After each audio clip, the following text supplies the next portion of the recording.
Hace 60 años, Gran Bretaña albergaba el mayor espectáculo del planeta. Cada septiembre, miles de personas acudían en manada hasta Forborough, en Hampshire, y se pasaban el día mirando fijamente al cielo.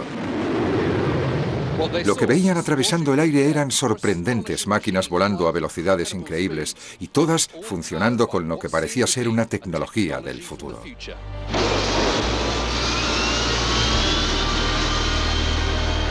Esa tecnología era un invento británico que apuntaría el comienzo de una nueva era. La era de los aviones a reacción. El ruido y la velocidad, quiero decir. Para un niño pequeño era el paraíso absoluto. Gran Bretaña tenía una industria de la aviación de primera categoría. Esas multitudes en Forborough no solo divisaban aviones, sino que confiaban en que estaban viendo el futuro de su país.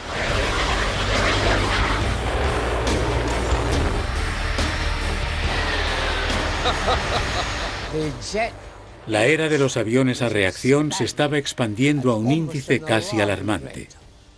Fue una época muy emocionante.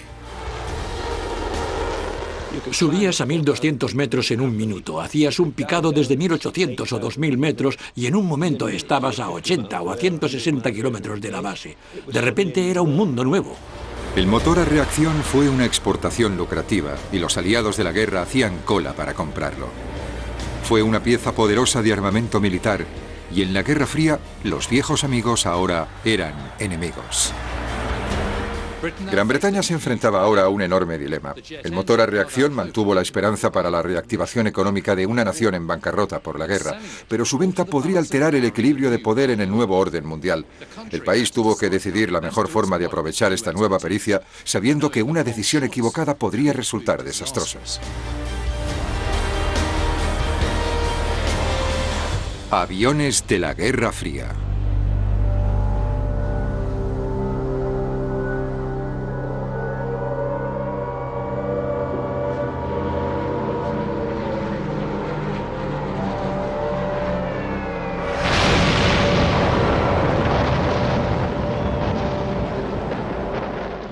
La noche del 14 de septiembre de 1940, un avión de la Luftwaffe se estrelló en Coventry.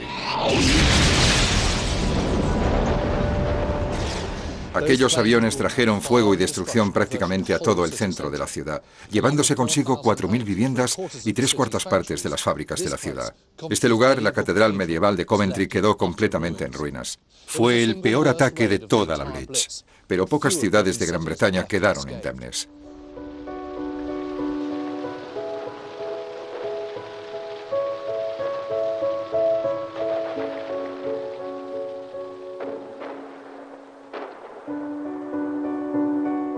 El daño sobre la nación no solo fue físico.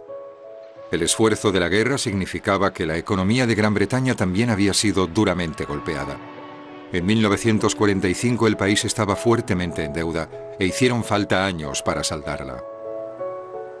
Se tenía la percepción de que la vida aquí después de la guerra giraba en torno a la austeridad, pero en realidad no se estaba tan mal. Sí, el país sufrió durante la Blitz. Este lugar es la evidencia de ello. Sí, Gran Bretaña estaba terriblemente endeudada y es cierto que aún había racionamiento, pero la cuestión es que a diferencia de Europa, aquí todo seguía funcionando. Las carreteras, los ferrocarriles, los puertos. Las fábricas británicas seguían produciendo artículos de todo tipo y lo que más hacía Gran Bretaña y con brillantez era construir aviones. En la mente de sus líderes, el poder aéreo había salvado a Gran Bretaña en 1940 y había sido crucial para la victoria en 1945.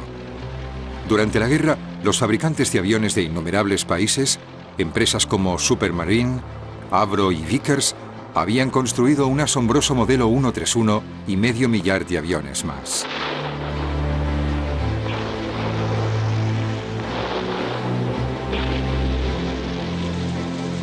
En 1944 había más británicos construyendo aviones que sirviendo en el ejército. Y llegado el tiempo de paz, se creía que aquella industria sería la salvación del país. Nuevos aeródromos, nuevas fábricas de aviones, nuevas fábricas de armamento. Todas esas cosas se construyeron porque ahí es donde se pensaba que estaba el futuro. Por lo tanto, Gran Bretaña era al menos más bien un estado de guerra que un estado de bienestar. Estaban tratando de construir no solo una nueva Jerusalén, sino una nueva Esparta también.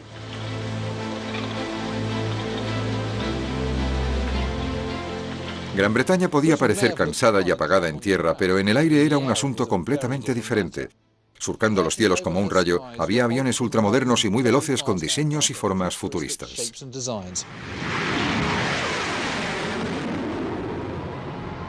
Los genios de la construcción de aviones a reacción del país no tenían rival. Los récords de velocidad, altitud y distancia se superaban. Now for the run over the record mile. Watch out for the delayed action sound. The plane's way ahead before your eardrums catch up with it. The first four-jet airliner made worldwide news by its astonishing flight to North Africa and back. Lo más importante del motor a reacción fue que cambió completamente el juego. Las velocidades llegaban a un máximo de 640 km por hora y de repente subieron a 1220 km por hora y más. Y así era como realmente se estaban ampliando los límites. En la posguerra mundial, el avión a reacción fue un símbolo de poder tecnológico y científico. Podía traer riqueza, prestigio y seguridad. El futuro de Gran Bretaña se apoyaría fuertemente en la industria de la aviación. A pesar de haber perdido un tercio de nuestra riqueza y todo lo demás, y luego la pobreza, teníamos esta promesa reluciente y la tecnología estaba absolutamente centrada en ello. Era una magia poderosa.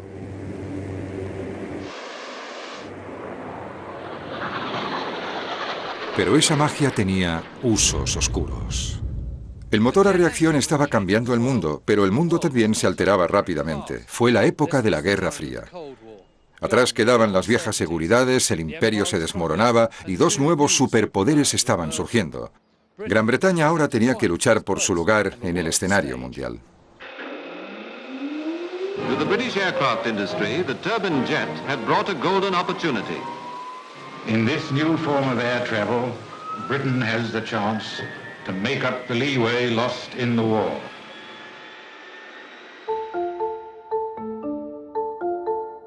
El hombre considerado como el inventor del motor a reacción fue Frank Whittle.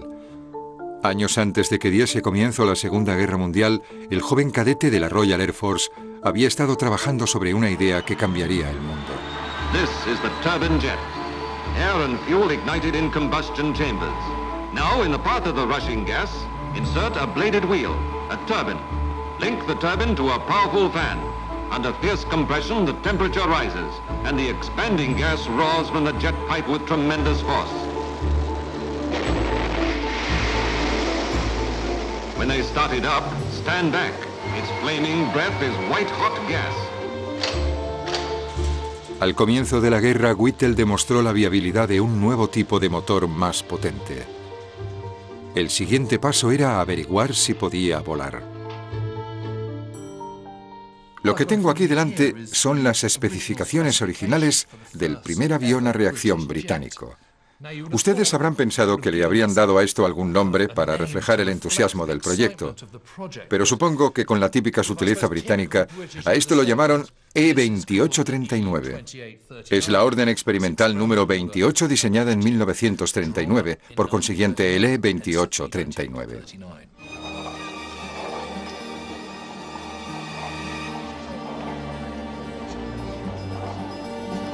El primer avión a reacción británico pronto estaría listo para su vuelo inaugural.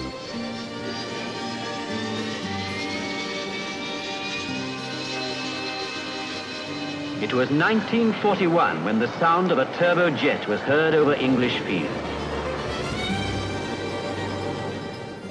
Era algo fácil de pilotar, pero por su tamaño y su rendimiento en un tiempo sorprendente.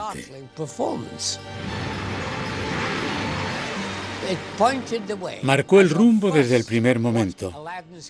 ¿Qué paisaje teníamos ante nosotros si fuera eso a lo que veníamos? El éxito del E-2839 le señalaba un futuro brillante, pero este solo era un prototipo. Lo que se necesitaba era algo más veloz, más potente, algo que pudiera ir a la guerra. El Gloster Meteor.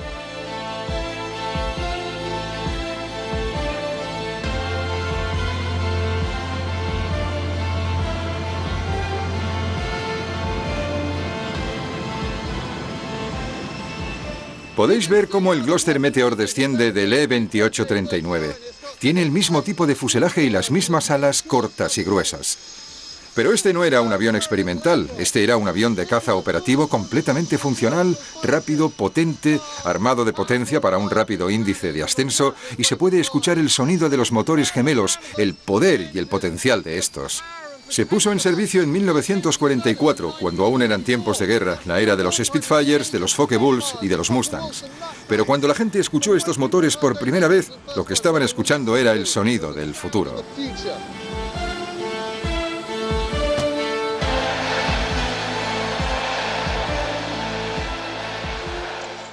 Empecé a oír cada vez más y más sobre ellos cuando estaba en el mundo de los vuelos de prueba. La anticipación estaba a un nivel muy alto. Cuando llegó el momento no me sentí decepcionado. The RAF flew the first squirt planes ever to go into action against the enemy. The squirts have plenty of power, and if you open up the throttle suddenly, you get a kick in the back from your seat. I heard the whistling noise. When it got overhead, I noticed there wasn't a propeller. So I downed tools and ran in the house to tell everybody I'd seen an aeroplane without a propeller. Of course, nobody believed me. Por primera vez tenías una vista total sin interrupciones delante de ti y ya no estaban esos grandes motores de pistón. Una vez en el aire, lo sorprendente era la aceleración.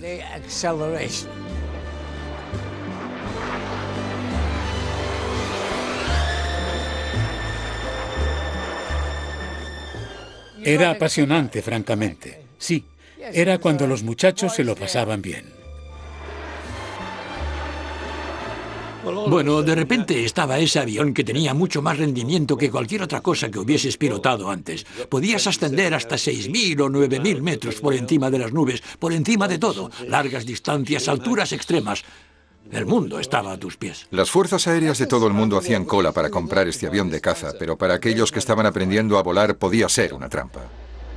Para ensayar repetidamente con sus pilotos, la RAF les enseñaría el arte del vuelo asimétrico, quedándose en el aire usando un solo motor. En un avión dirigido con una hélice era complicado, en un Meteor podía ser mortal. La posición de los motores sobre el ala era el problema. Ahí es donde estarían las hélices, pero la propulsión de un turborreactor era tan potente que si un motor fallaba, hacía que el avión fuera muy difícil de manejar. The scene of devastation in the Sussex village shows the tragic aftermath of the crash of an RAF Meteor jet. Reports say that the aircraft first hit a bungalow, then one of its tanks exploded, and the blazing fuel added to the havoc. A principios de los 50, la RAF perdía un piloto casi cada día. El Meteor empezó a conocerse como la caja de carne. Pero la espantosa tasa de mortalidad no disminuyó el número de reclutas dispuestos a pilotar los aviones. Britain's laboratories and factories and airfields. The whistle of the jet is spreading all around the globe. En 1952, cuando las tensiones de la Guerra Fría se intensificaron, la RAF alcanzó su pico máximo operativo de la posguerra, casi 10 veces el tamaño que tiene hoy en día. Para hacerles la vida más segura a los cadetes, se desarrolló un nuevo avión con el motor escondido en el fuselaje.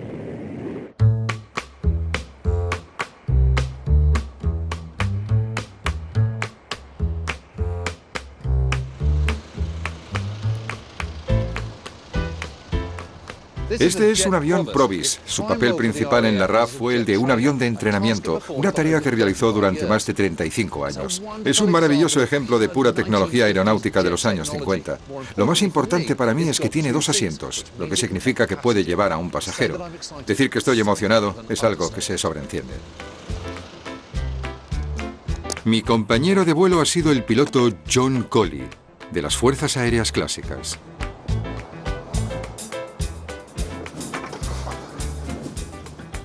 Su olor a combustible y metal es maravilloso.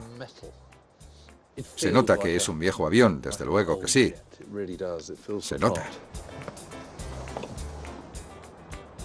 Menudo lío, ¿no?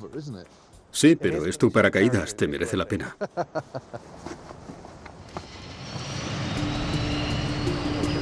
Una vez que estemos en el aire, la presión aumenta. Y el ruido del motor aumenta. Solo puedes imaginarte lo que uno de esos pilotos en formación debía haber sentido al montarse en uno de estos por primera vez en los años 50. Totalmente, esta era la primera aeronave en la que jamás habrían volado.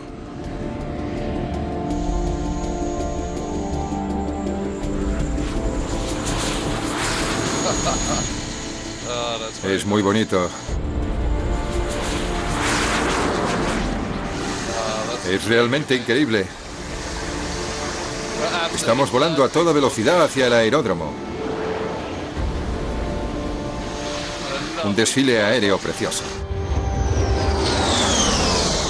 Lento y rápido de una pasada. Sí.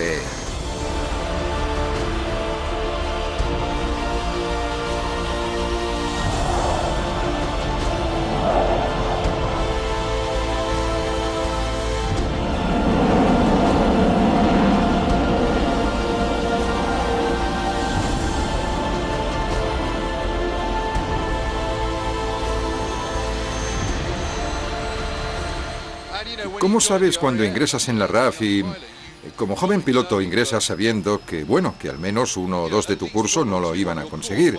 Y sin embargo estás en este avión ahora, ¿no? Y te das cuenta de cuánta gente querría hacer esto. Es muy emocionante. Y tienes unas vistas asombrosas del mundo, ¿verdad? No está mal lo que se ve desde la ventana de la oficina, ¿no? No. Qué bonito. Estoy directamente mirando hacia el mar, la elevación y la rotación.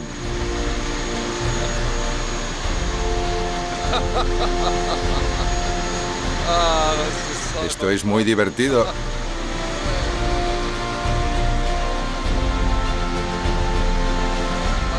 Vamos boca abajo. Y ahora nos damos la vuelta. Vaya menuda maniobra. Si hay una imagen que representa de alguna forma la era de los reactores de los años 40 y 50, es ese color plateado, la insignia redonda. ¿No es precioso?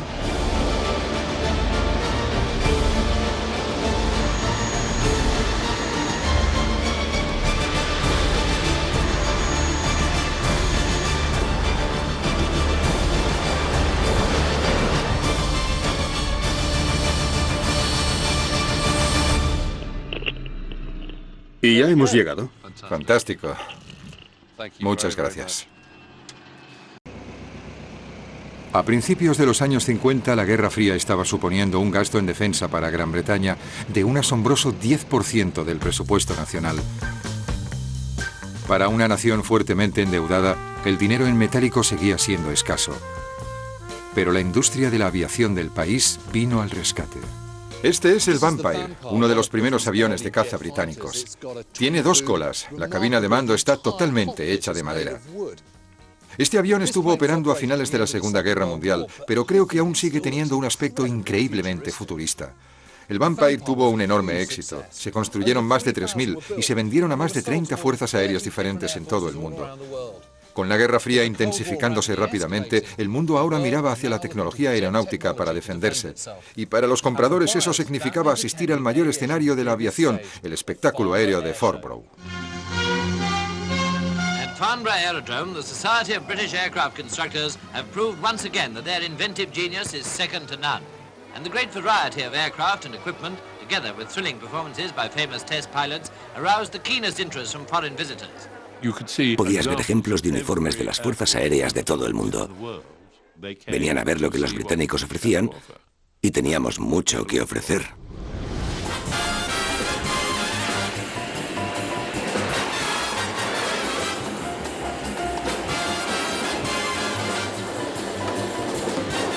Farnborough era el escaparate del país y todo el que venía lo hacía para comprar producto británico. Gran Bretaña estaba claramente a la cabeza en el desarrollo de motores a reacción. Es el mayor exportador de aviones de caza de las fuerzas aéreas que realmente se están consolidando en Europa. Los suizos, los suecos, los franceses. Es realmente extraordinario el alcance con el que dominan ese mercado y esencialmente barren a la competencia estadounidense.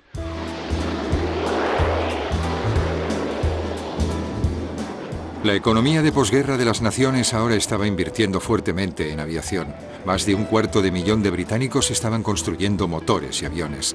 El avión a reacción se había convertido en el gran negocio. Gloucester Ground Attacker, a 24 rocket Meteor nicknamed the Reaper. The machine is a fast, hard-hitting, close support fighter bomber, one of the best flying today. La Guerra Fría y la industria de la aviación iban de la mano. Una dirigía a la otra todo el tiempo. Se intensificaba cada año, haciéndose más y más grande. Y nosotros mostrábamos cada vez más interés y cada vez más cosas nuevas salían al mercado.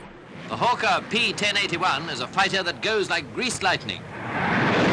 The Vickers 535 is another. What's that? Even faster? Oh, well, your guess is as good as mine. La Guerra Fría era el marcapasos más intenso y los británicos teníamos que estar en la vanguardia. No podíamos comprar cosas sobre la estantería. Eso forma parte del sentido de soberanía nacional. Lo que hacía que se vendieran estos aviones era verlos volar de la manera más osada y divertida, de forma que lo que se conseguían eran demostraciones arrolladoras, pilotos retumbando a 15 metros de la plataforma haciendo subidas verticales, toneles volados. Y a menudo el público estaba viendo prototipos por primera vez. Take a look at the Hawker P1067. No details, I'm afraid, but it may be the world's fastest fighter. Gran Bretaña dominaba el mercado, pero la necesidad del país de vender su saber hacer en la aviación tuvo un impacto bastante más grande en la Guerra Fría. En un mundo ahora dividido entre el comunismo en el este y el capitalismo en el oeste, Gran Bretaña se vio deslumbrada por los faros del dilema. Por una parte, las necesidades económicas. Por otra, sus principios ideológicos. Y los principios no siempre se imponían. Es una historia poco conocida, pero con la necesidad urgente de dinero en metálico, el gobierno laborista de la posguerra decidió vender algunos de los secretos de la tecnología británica. Era un poco como vender la plata familiar para pagar la hipoteca, y parte de esa plata eran los motores a reacción. Uno de los mayores clientes potenciales de armamento de aviones británico era la Unión Soviética. El país había sido devastado por la guerra. No solamente Gran Bretaña se enfrentaba a la adversidad económica. Los soviéticos se dieron cuenta de que tenían que defenderse contra la feroz potencia militar de los Estados Unidos. Echando una ojeada a la lista de armamento británico, pidieron algunos Meteors, Vampires y algunos de estos, los motores turborreactores Rolls-Royce NIN. Claramente sabían que estaban probando suerte, ya que se suponía que Stalin había dicho lo estúpido que sería vendernos sus secretos. La petición consternó a los jefes militares de Gran Bretaña y dividió al gobierno. ¿Cómo estamos tan locos?, exclamó el secretario de Relaciones Exteriores, para siquiera planteárnoslo. Pero el gobierno británico estaba convencido de que sus ingenieros estarían siempre un paso por delante de cualquier cosa que se vendiera en el extranjero, especialmente un motor de turborreactor diseñado a la inversa por soviéticos pésimamente cualificados. Así que a pesar de los riesgos en lo que el dinero en metálico le tenían sumido, el gobierno aceptó el acuerdo con una condición, que fueran utilizados solo con fines civiles. Iba a ser una decisión desastrosa.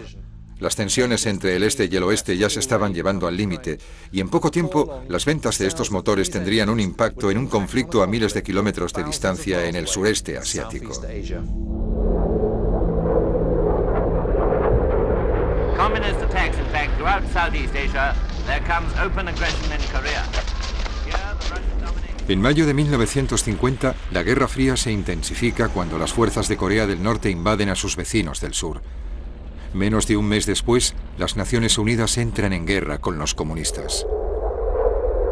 An American base somewhere in South Korea prepares for another attack on the Reds by jet fighter bombers. ¿Si tenía pensamientos de atacar a los comunistas? No lo creo. Sinceramente, yo no. Creo que puedo decir sinceramente que, ante todo, era algo para lo que había sido entrenado, ¿de acuerdo? Iba a arrojar cohetes, iba a disparar armas, etc.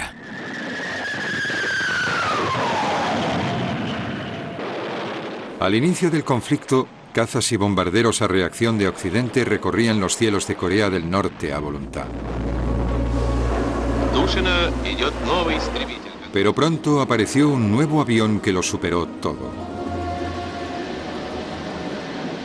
Los rusos construyeron el Mikoyan Gurevich, más conocido como el MiG-15.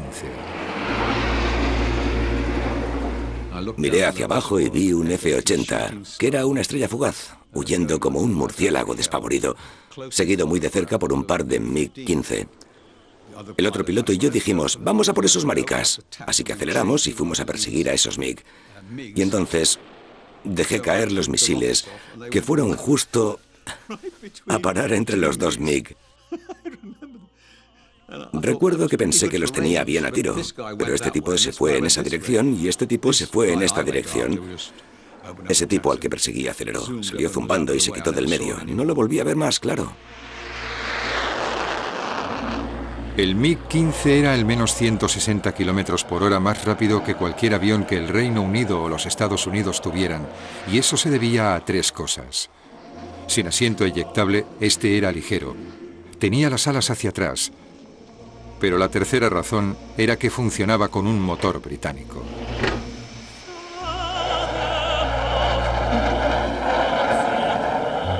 Demasiado en cuanto a la promesa de mantenerlos para fines civiles.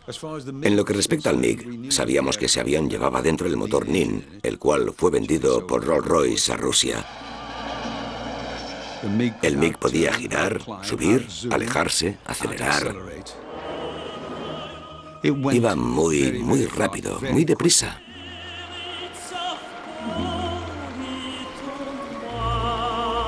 El MiG-15 se convirtió en uno de los cazas con más éxito jamás pilotados.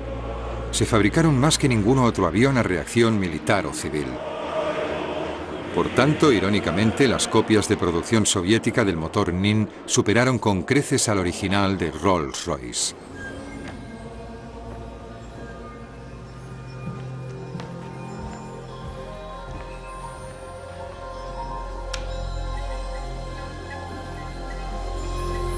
Debido al MiG-15, ningún piloto de las Naciones Unidas podía sentirse seguro en cielo coreano.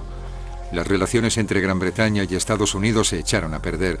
Los oficiales estadounidenses cuestionaban el eje moral del Reino Unido. Incluso les amenazaron con restringirles la ayuda. Al final, puesto que los dos países eran aliados en el conflicto, dejaron pasar el asunto discretamente. Para mantener su influencia en el mundo, Gran Bretaña debía permanecer codo con los Estados Unidos. En la vertiginosa carrera armamentística, esta política no era precisamente barata. El Reino Unido estaba gastando grandes cantidades en sus fuerzas armadas no solo para defenderse contra la amenaza soviética, sino también para ser aliado de Estados Unidos. Pero en 1950 Gran Bretaña aún tenía enormes deudas. El té, el bacon y el azúcar habían sido racionados solo un año antes de que la libra hubiera sido devaluada para fomentar las exportaciones más baratas. La necesidad de moneda extranjera era de suma importancia y la aviación y el motor a reacción seguían siendo la mejor apuesta de Gran Bretaña.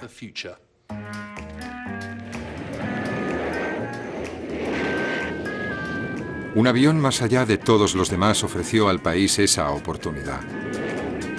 Cuando el Comet apareció en el espectáculo aéreo de Farnborough en 1949, causó sensación. It represents the first of a new generation of jet airliners and holds promise of a briefer, smoother passage for the air traveler of tomorrow. Incluso la primera experiencia de la familia real con un avión a reacción fue en un Comet.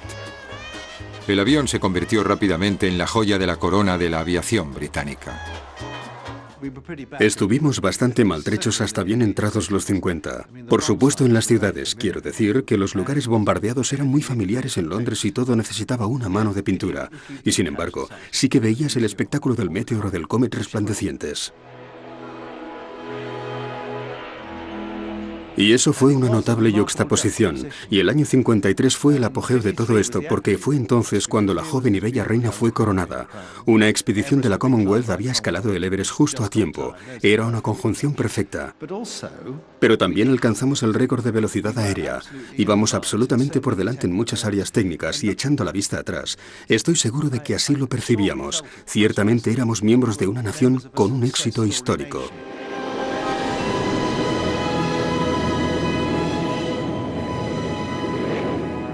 El Comet podía volar más alto y más rápido que cualquier otro avión de pasajeros y con cierto margen. El tiempo de viaje se redujo a la mitad. Esto hizo que el mundo se encogiera.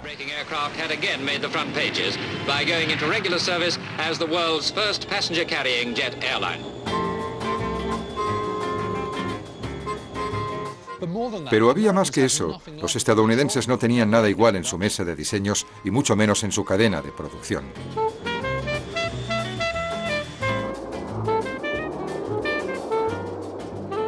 Si Gran Bretaña podía vender el Comet a nivel mundial, eso garantizaría la demanda de repuestos, de mantenimiento, de pedidos de nuevos motores y posiblemente de flotas enteras de aviones. El Comet puso a Gran Bretaña a años por delante del resto del mundo y le dio una oportunidad única para acorralar el mercado durante una generación. En 1953, Havilland había firmado pedidos de 50 Comet y estaba negociando para unos 100 más. El éxito parecía asegurado. Pero había un problema. Este podía haber sido un avión civil, pero en la Guerra Fría cada nueva tecnología tenía un doble propósito. Si el Comet podía viajar más rápido y más lejos que nada anteriormente, entonces se podría aplicar lo mismo en un bombardero.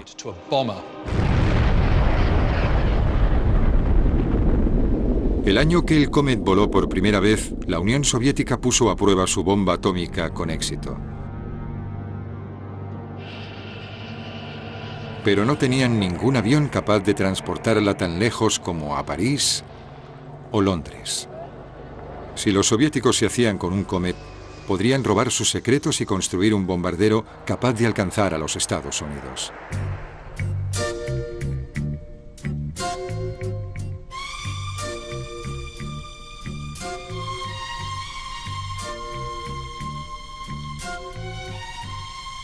Los estadounidenses intentaban ahora parar la venta de la más reciente tecnología de la aviación británica a cualquier país. Los británicos estaban indignados. Había sido un largo paseo hasta llegar a la última generación de Comet para esto, pero el gobierno ofreció algunas condiciones. 1. A ningún Comet se le permitía volar sobre el bloque soviético. 2. El mantenimiento debía hacerse por ingenieros británicos. 3. Los repuestos debían ser transportados por barcos británicos y guardados en edificios británicos. Los estadounidenses no tenían nada de esto. Los recuerdos de la venta de motores Rolls-Royce a los soviéticos retumbaron en los pasillos del Congreso. Una vez más, Gran Bretaña se encontraba atrapada entre la necesidad económica y el anticomunismo estadounidense. Communism in reality is not a political party. It is a way of life, an evil and malignant way of life. It reveals a condition akin to disease that spreads like an epidemic. And like an epidemic, a quarantine is necessary to keep it from infecting this nation. El gobierno británico sentía que la sólida línea ideológica de los Estados Unidos enmascaraba su verdadero propósito: para dominar ellos mismos el mercado de la tecnología aeronáutica. Era una simple elección. Por un lado, Gran Bretaña podía aceptar las demandas de Estados Unidos y decir adiós al impresionante liderato que mantenían en el transporte aéreo y toda la riqueza y prestigio que aquello ofrecía. O por otro lado, podían vender los Comet con el riesgo de que cayeran en manos soviéticas y pusieran en peligro la amistad con los Estados Unidos. ¿Qué hacer entonces? El 11 de noviembre de 1953, el gobierno decidió hacer el saludo proverbial con 2 dedos a los Estados Unidos. El comercio triunfaría en seguridad. A menos que estuvieras en el bloque soviético, podrías comprar un Comet. Los estadounidenses se pusieron furiosos, pero un cruel giro del destino le ahorraría a Gran Bretaña las consecuencias de su decisión. Este Comet fue el último en salir de la cadena de producción. Solo meses después de que entrara en servicio, fue castigado junto con todos los demás Comet en el mundo. It was with dismay that we learned that the first of the comets, had crashed into the Mediterranean off Elba with the loss of 35 lives. El fuselaje del Comet no pudo aguantar los repetidos cambios de presión de aire entre el despegue y la gran altura a velocidad de crucero. This is the tragic scene of the Comet disaster near Calcutta. The aircraft carried 37 passengers and a crew of 6. All lost their lives. Hubo más accidentes fatales. Las ventas de la aeronave cayeron en picado.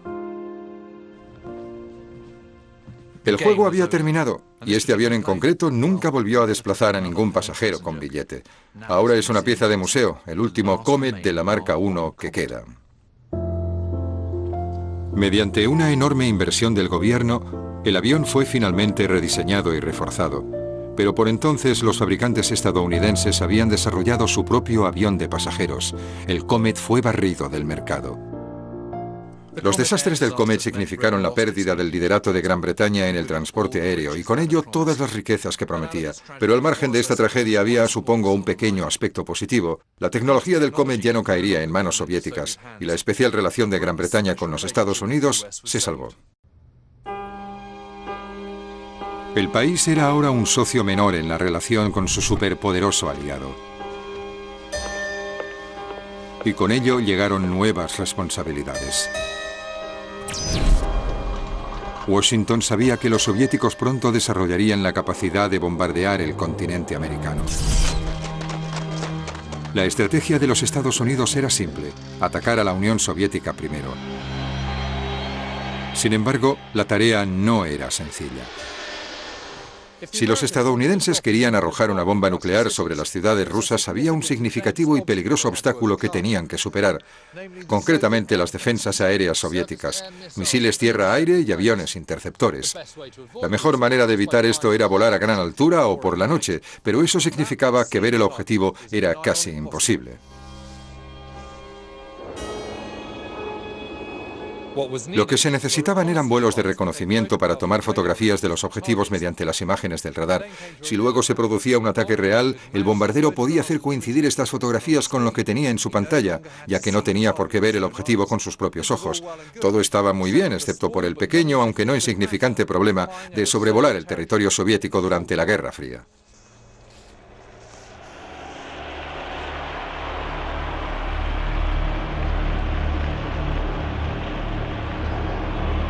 Pero esos vuelos no eran más que para espiar y eran altamente provocadores. A las fuerzas aéreas estadounidenses se les prohibió llevarlos a cabo. Si los estadounidenses no podían volar sobre Rusia, entonces podría hacerlo cualquier otro, algún aliado tal vez, un aliado como Gran Bretaña. Inicialmente el gobierno laborista se negó, pero cuando Churchill fue reelegido en 1951, dio luz verde a las misiones de espionaje. Así nació la operación Jiu-Jitsu. El nombre de Jiu-Jitsu era muy secreto. Desde luego no lo supe nunca. Nunca oí ese nombre hasta años después. Si la operación hubiera salido mal en aquel momento, habría habido bastante alboroto político. Los rusos habrían producido la mayor parte de este. A principios de los años 50, los bombarderos Tornado RB-45 llegaron a una base aérea en Norfolk. Si bien estos eran aviones estadounidenses con tripulación de tierra estadounidense, las calcomanías eran insignias de la RAF, las tripulaciones eran británicas y la misión era de alto secreto. Los aviones habían sido redecorados con insignias y distintivos de la RAF. Por razones políticas, los estadounidenses no querían pilotar estos aviones. La RAF acordó hacerlo. Por tanto, si fracasábamos, sería un problema británico. Fuimos invitados por el primer oficial de inteligencia, quien nos llevó a la sala de operaciones en el comando del bombardero, y tenían un mapa en la pared que destaparon para enseñarnos, y ahí estaban las 3 rutas. Y nos pidieron que eligiéramos una. La ruta atravesaba el sur de Rusia por Ucrania hasta los complejos industriales. Era la ruta más larga y probablemente tenía los objetivos más difíciles. Así que elegimos esa. Haríamos esa.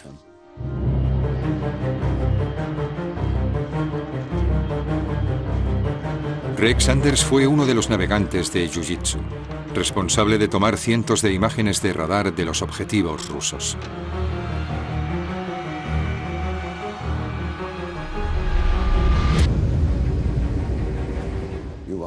Estás guiando la aeronave básicamente usando el radar hasta llegar a la frontera con Rusia. Y entonces empiezas a tomar fotografías.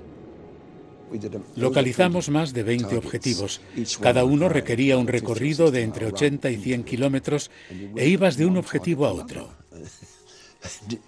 No hubo tregua en absoluto. Fue un trabajo muy duro. Había aeródromos y complejos industriales y cosas así, y probablemente 1 o 2 campos de petróleo. Ya en territorio soviético, la misión secreta de Sanders fue descubierta por las defensas aéreas rusas. Llevábamos más de la mitad del ejercicio y de repente el avión entró en una ladera escarpada. Llamé al capitán para ver qué estaba pasando, el cual respondió de forma bastante grosera que habíamos sido objeto de fuego antiaéreo. Así es como lo llamábamos. Y estaba volviendo a casa. Nos dieron instrucciones antes del vuelo de que si se abría el fuego, saliéramos de allí. Los riesgos de ser derribados se habían vuelto demasiado grandes. Rex Sanders había volado en su última misión Jiu-Jitsu. Creo que la misión fue un éxito en los términos más amplios. Desempeñó un papel importante en la Guerra Fría. Puso a los rusos a la defensiva. Ellos mismos estaban muy molestos de que hiciéramos lo que hicimos. Y varios jefes de la Fuerza Aérea fueron despedidos. Geneva was the appropriate and attractive place chosen for the first Big Four Summit Conference. A mediados de los años 50, las relaciones entre el este y el oeste parecían haber mejorado. First, the focus was on President Eisenhower, and here our Premier Bulganian of the Soviet Union with Mr. Khrushchev. Sir Anthony Eden came to propose the British plan for peace. Was it too much to hope for the raising of the Iron Curtain and the ending of the Cold War at last?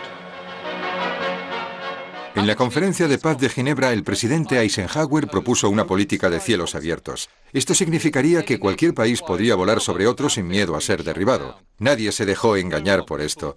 Los soviéticos simplemente no tenían una aeronave capaz de volar sobre los Estados Unidos, como era bien consciente Eisenhower. De hecho, estuvo intentando conseguir un permiso para pilotar misiones de espionaje sobre Rusia. Ni qué decir tiene que Khrushchev rechazó educadamente la oferta.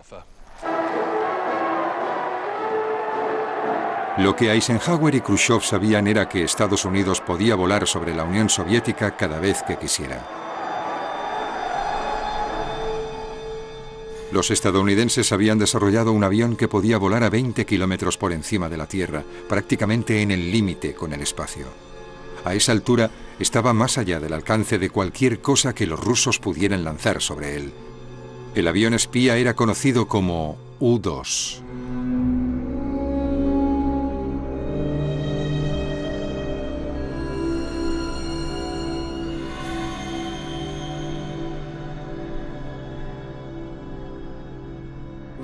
El territorio soviético occidental que se sobrevolaba era más o menos donde tenía lugar el juego bajo las reglas existentes. Si tú vuelas, podemos interceptarte, a veces con éxito y a veces no. Y el U-2 cambió todo esto porque volaba tan alto que era imposible interceptarlo, técnicamente imposible.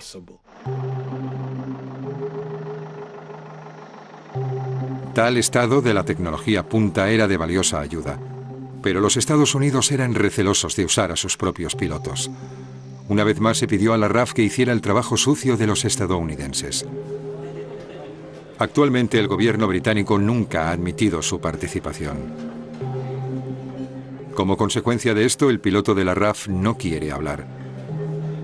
Así que he venido hasta Arizona a conocer al hombre que los entrenó, el teniente general Pat Halloran, de la Fuerza Aérea estadounidense. Cuando aparecieron por primera vez en nuestra base de entrenamiento en Del Río, Texas, nos sorprendió que estuvieran allí, no teníamos ni idea. Nosotros, los que estábamos en el escuadrón, no teníamos ni idea de que venían, y no estoy seguro de que ellos lo supieran, porque hablando con ellos pensaban que venían a Estados Unidos a pilotar nuevos aviones de caza exóticos, y vieron el U-2, y no se lo podían creer, con esas grandes alas desgarbadas y ese aspecto planeador. Así que fue más tarde cuando descubrimos que en realidad estaban asociados con la CIA.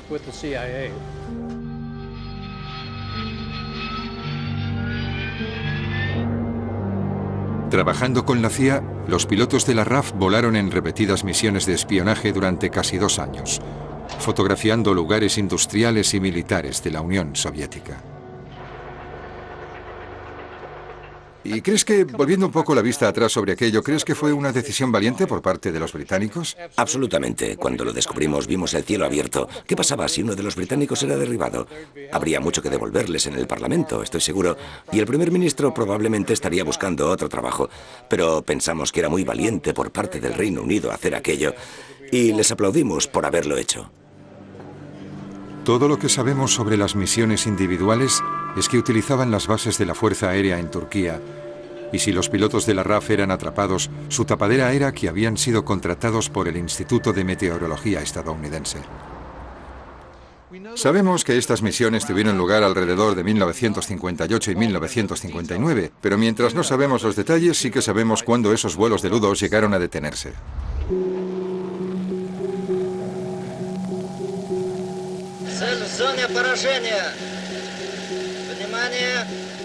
El 1 de mayo de 1960, los radares de defensa soviéticos localizan un avión espía U-2.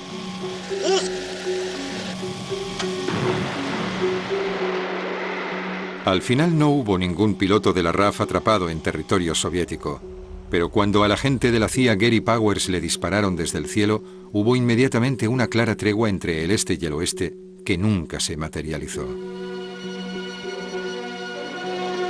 On display in Moscow, what's alleged to be the wreckage of the U-2 spy plane, which Russia claims to have shot down by rocket. Here is Captain Powers. He's to be put on trial, says Mr. Khrushchev. Проходил открытый судебный процесс над американским летчиком-шпионом Фрэнсисом Гарри Пауэрсом.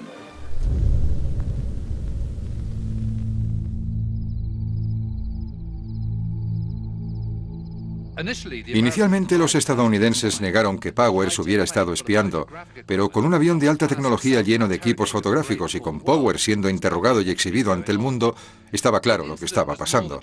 Pero el incidente supuso más que mala prensa para los Estados Unidos, tuvo un impacto mucho más grande. En 1960, en la Cumbre de Paz de París, Khrushchev exigió una disculpa, pero no recibió ninguna. Así que el primer ministro soviético se fue a su casa.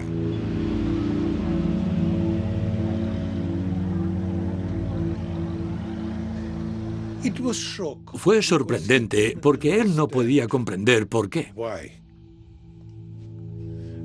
¿Por qué lo habían hecho? Por supuesto que los halcones estadounidenses querían destruir la ciudad y tener más corpus en el oeste, en la industria militar.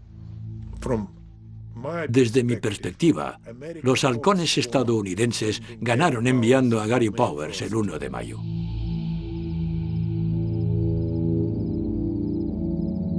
Ahora, incluso a gran altura, los aviones a reacción ya no estaban a salvo de los misiles tierra-aire, pero el espionaje desde el cielo no cesaría. Solo un día después de que Gary Powers fuera condenado por espionaje por un tribunal ruso, una nueva tecnología se puso en marcha, el satélite espía. El papel del avión a reacción tenía que cambiar, dado que las esperanzas de paz en la Guerra Fría habían desaparecido y el liderato tecnológico del Reino Unido había sido eclipsado. Gran Bretaña ya no podía simplemente exportar aviones de caza y aviones con pilotos espía. Ahora la nación fijaría sus esperanzas en el avión bombardero. En el próximo episodio, Gran Bretaña bajo la amenaza de la aniquilación. Cuando habíamos alcanzado altura y estábamos de camino, empezabas a pensar: Dios mío, esto es real.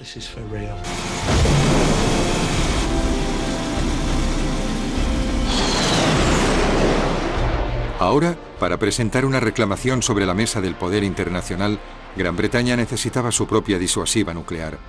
Una generación de aviones capaces de volar más alto, más rápido y más lejos que ningún otro creado anteriormente. todos pilotados por hombres preparados para arriesgarlo todo en una tercera guerra mundial, porque estos nuevos aviones eran la plataforma para arrojar el Armagedón.